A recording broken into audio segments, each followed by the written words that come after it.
बहुत समय पहले की बात है।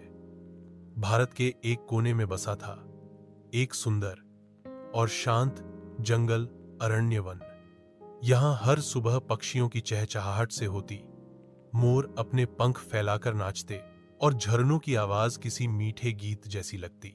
इस जंगल में सभी जानवर एक दूसरे से प्यार करते थे।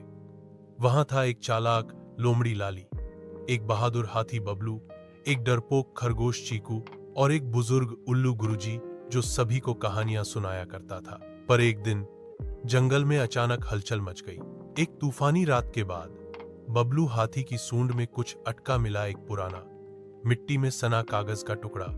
जब सभी जानवरों ने उसे साफ किया तो वो एक नक्शा निकला। नक्शे पर किसी गोल पहाड़ी और 3 झरनों का जिक्र था और सबसे नीचे एक शब्द लिखा था, खजाना। सभी हैरान रह गए। लोमड़ी लाली ने आंखें चमकाते हुए कहा, यह जरूर किसी छिपे खजाने का नक्शा है, हमें ढूंढना चाहिए।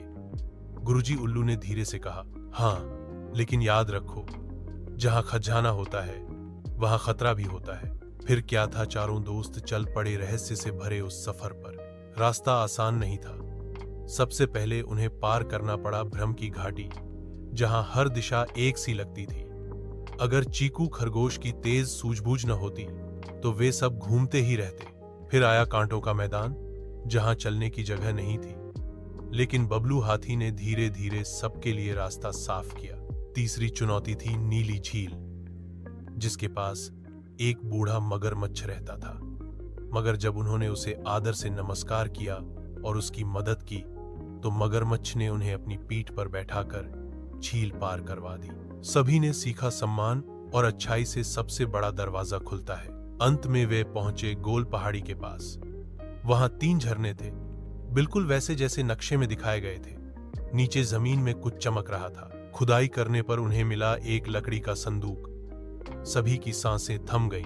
जब उन्होंने संदूक खोला तो उसमें सोना चांदी नहीं था, बल्कि एक पुरानी किताब थी और साथ में कुछ बीज। लाली निराश हो गई। ये क्या मजाक है? गुरुजी उल्लू, जो उड़ते हुए आ पहुंचे थे, मुस्कुराए। ये कोई साधारण किताब नहीं, ये ज्ञान का खजाना है। इसमें जंगल को बचाने के सारे तरीके लिखे हैं और ये बीज हैं दुर्लभ पेड़ों के जो अब विलुप्त हो रहे हैं। सभी चुप हो गए। बबलू बोला, सच्चा खजाना तो यही है, हमारी धरती और जंगल।